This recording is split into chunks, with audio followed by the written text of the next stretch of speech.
நேத்துல இருந்து புரோட்டோகால் அப்படிங்கிற ஒரு வார்த்தையை வலைதளம் முழுக்க நசுக்கி பிழிஞ்சு எடுத்துட்டு இருக்கிறாங்க. ஏன் அப்படின்னா, மேயர் பிரியா அவர்களை இவங்க ட்ரோல் பண்றாங்களாம். எதுக்கு ட்ரோல் பண்றீங்க அப்படின்னா, அவங்க ஆட்டிடியூட் காட்டிட்டாங்களாம். இவங்களுக்கெல்லாம் அது ஆட்டிடியூடா தெரிஞ்சிச்சா. உண்மையிலேயே பாதிக்கப்பட்டது மேயர் பிரியா அவர்கள் தான் அப்படிங்கிறத இவங்களுக்கு யார் புரிய வைக்கிறதுன்னு தெரியல. உண்மையிலே அங்கே நடந்தது என்ன? கிரேட்டர் சென்னை கார்பரேஷனோட ஒரு பள்ளி கட்டிட திறப்பு விழா ப்ராஜெக்ட் அது. அந்த இடத்துல திறப்பு விழான்னா அவங்க தான் அதாவது கிரேட்டர் சென்னை கார்பரேஷனோட தலைவராக யார் இருப்பாங்கன்னா ஆப்வியஸ்லி மேயர் தான் இருப்பாங்க. சென்னை மேயர் தான். சென்னை மேயர் அதனால அந்த கட்டிடத்தை ரிப்பன் வெட்டி திறந்து வராங்க. அதுக்கு மரியாதை நிமித்தமா அந்த தொகுதியின் சட்டமன்ற உறுப்பினரான திருமதி பல்லவி அவர்களுக்கும் அழைப்பு விடுக்கப்பட்டிருக்குது. அவங்களும் வந்திருக்காங்க. அவங்களோட லிமிட் எதுன்னு தெரிஞ்சு அதுக்கேற்ற மாதிரி நடந்துட்டு இருக்கணும் அவங்க.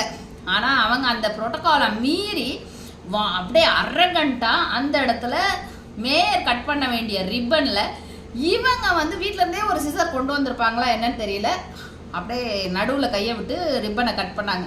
அந்த இடத்துல பாதிக்கப்பட்டது யாரு? மேயர் அவர்கள் பாதிக்கப்பட்டிருக்காங்க. ஆனால் அவங்க அதை டீசென்சியை கருத்தில் கொண்டு அதை வெளியே காமிச்சிக்காம அவங்க அடுத்த வேலையை பார்க்க போயிட்டாங்க. அடுத்து குத்துவிளக்கு ஏற்றுறாங்க. குத்துவிளக்கு ஏற்றும் போது மேயர் முதல்ல ஏற்றுறாங்க. அடுத்து அந்த ப்ராஜெக்டை முன்னிலை வகுத்து செயல்படுத்திய ஐஏஎஸ் ஆஃபீஸருக்கு அவங்க மெழுகுவத்தியை கொடுத்து குத்துவிளக்கு ஏற்ற சொல்கிறாங்க. ஆனால் மெழுகுவத்தியை வாங்கறதுக்கு பல்லவி அவர்கள் கையை நீட்டுறாங்க. ஆனால் பல்லவி அவர்கள் கிட்ட கொடுக்காம ஐஏஎஸ் ஆஃபீஸர் கிட்ட இவங்க கொடுக்குறாங்க. அதனால இவங்க மனசு புண்பட்டுடுச்சான். இவங்க உடனே விக்டிம் கார்டு ப்ளே பண்ண ஆரம்பிச்சு வெளியே ஓடுறாங்க. என்ன, ஐயோ நாங்க டிவிகேக்காரங்கெல்லாம் இப்படி நசுக்கிறீங்களே, இப்படி பிதுக்குறீங்களே, நாங்க என்ன பண்ணுவோம், பாவம் இல்லையா, டிவிகேனாலே பாவம் இல்லையா அப்படிங்கிற ஒரு நிலைய இவங்க கொண்டு மக்கள் கிட்ட இவங்க இரக்கத்தை சம்பாதிக்கிறதுலயே அப்படியே முனைப்பை காட்டுறாங்க. ஏன் அப்படி முனைப்பை காட்டுறாங்க அப்படின்னா, இவங்களால எதுவுமே பண்ண முடியாது அப்படிங்கிறது இவங்களுக்கே தெரியும்.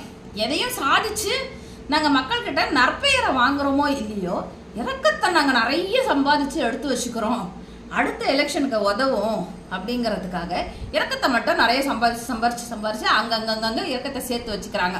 லைக் அவங்களோட அவங்க தலைவர் என்ன பண்ணுறாரோ அதே வழியில் இவங்களும் செயல்படுறாங்க. இந்த இடத்துல மேயர் பிரியா கிட்ட இவங்க கேட்குறாங்க. பத்திரிகையாளர்கள்லாம் கேட்கும்போது அவங்க என்ன சொன்னாங்க, புரோட்டோகால் படி தான் நடந்தது, ஆனால் அவங்க ரிப்பனை அப்படி கட் பண்ணியிருக்காங்க அப்படிங்கிறத கூட அவங்க சாதாரணமாக சொல்லிட்டு போயிருக்காங்க. ஏன்னா அவங்க டிஎம்கேவை சேர்ந்தவங்க. அவங்க எப்படி அவங்களோட மரியாதையை அழகாக காப்பாற்றிக்கணுன்றதுக்காக அதை கூட அங்கே கூட நான் பாதிக்கப்பட்டிருக்கேன் அப்படின்னு சொல்லிக்காம இவங்க டீசெண்டாக சொன்னது இவங்களுக்கு